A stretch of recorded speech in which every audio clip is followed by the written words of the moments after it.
All right, welcome to The Explainer. Today we're going to crack open Earth's own diary, a story that's been written in stone over an incredible 4.6 billion years. We're going to see how our world came to be, how life literally exploded across the planet, and how some pretty catastrophic events reshaped everything over and over again. But how on earth do you read a history that old? I mean, there are no books, no words, no one was around to write it all down. The planet doesn't exactly keep a journal.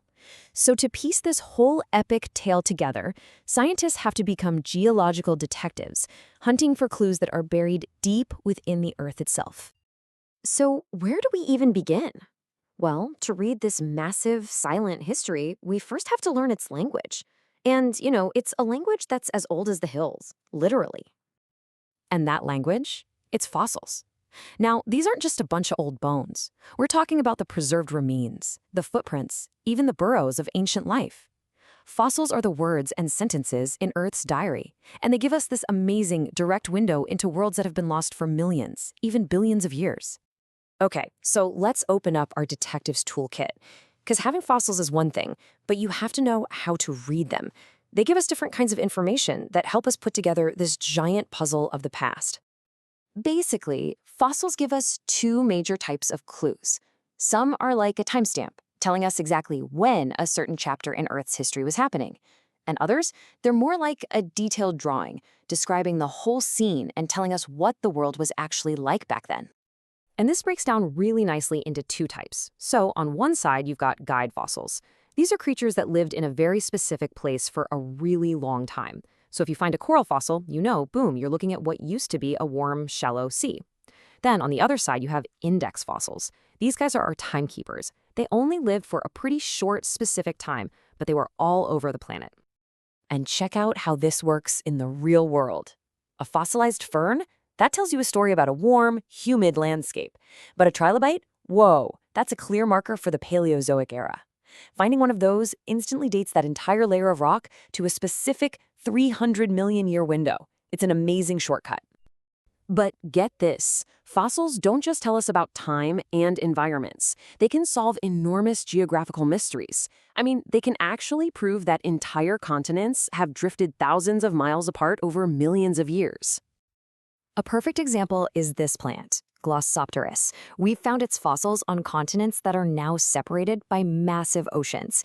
It's like finding matching pieces of a photograph that's been torn apart.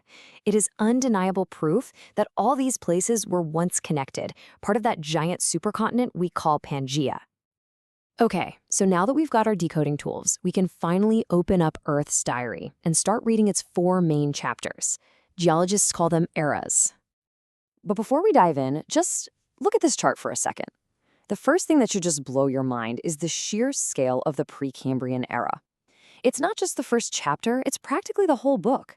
It covers a staggering 88% of Earth's entire history. Everything we usually think about, dinosaurs, mammals, humans, all of that is squeezed into that tiny little slice at the end. So here's how the story builds. It starts with the quiet beginning of life in the Precambrian. Then there's this explosion of diversity in the Paleozoic. Then, of course, the reign of the dinosaurs in the Mesozoic. And finally, the age of mammals in the Cenozoic, which, led to us. Each era is a totally distinct part of the story. What's so incredible about this first huge chapter is that tiny microscopic organisms, cyanobacteria, were the real world builders. Over billions of years, they just kept pumping out oxygen through photosynthesis. This eventually created the ozone layer, which is like a planetary shield against deadly UV radiation. That shield is what made it possible for life to finally leave the oceans and survive on land. Next up is the Paleozoic, which means ancient life. And this is when things really got creative. Fish evolved jaws, plants and amphibians started to take over the land, and those trilobites we talked about were ruling the seas. And this whole chapter ended with a huge geologic finale. All the continents on Earth crashed together to form that one massive supercontinent, Pangaea. The Mesozoic is probably the chapter everyone knows and loves, the age of reptiles. Dinosaurs were everywhere, while Pangaea started to crack apart and drift, slowly creating the oceans and continents we see today. It was a world of giants, giant animals, and giant geological changes.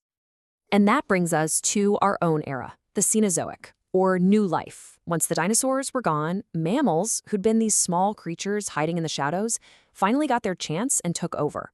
The continents kept doing their slow dance, with India slamming into Asia to create the incredible Himalayas. And then, in the very last moments of this chapter, our own ancestors showed up. But here's the thing. Earth's story isn't some simple, steady march of progress. Not at all. It's a really dramatic story, full of violent, catastrophic plot twists that change the course of life forever. At least 5 times, in our planet's history, the story of life was almost completely erased. These are what we call the 5 great mass extinctions. They were events so devastating that they violently rewrote the future of evolution itself. And each one was like a different kind of apocalypse. We're talking about devastating ice ages, massive volcanic eruptions that just choked the skies with ash, and, of course, that famous asteroid impact that finished off the dinosaurs. Each time, entire branches on the tree of life were just gone. This chart really puts the sheer devastation into perspective. I mean, we all know about the asteroid that wiped out the dinosaurs. A terrible event, right? It killed off 76% of marine species. But now, look at the one that ended the Paleozoic era, the Permian extinction. It was so bad it's nicknamed the Great Dying.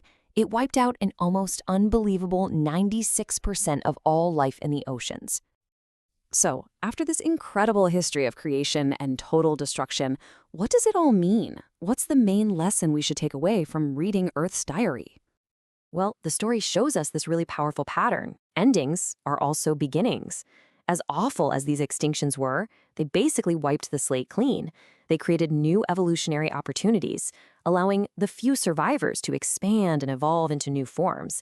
And that led to an even greater explosion of diversity down the road. Think about it. Without that great dying, the dinosaurs might never have had the chance to rise to power.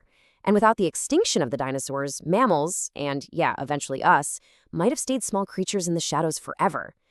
This cycle of destruction and recovery is the powerful, relentless engine of evolution. So reading Earth's diary reveals this pretty profound truth. Life is both incredibly tough and resilient, but also shockingly fragile. And understanding this huge history, it forces us to look at our own time, at our own chapter, and ask a really critical question. Millions of years from now, when future geologists are reading the rocks of our era, what story will our fossils tell about us?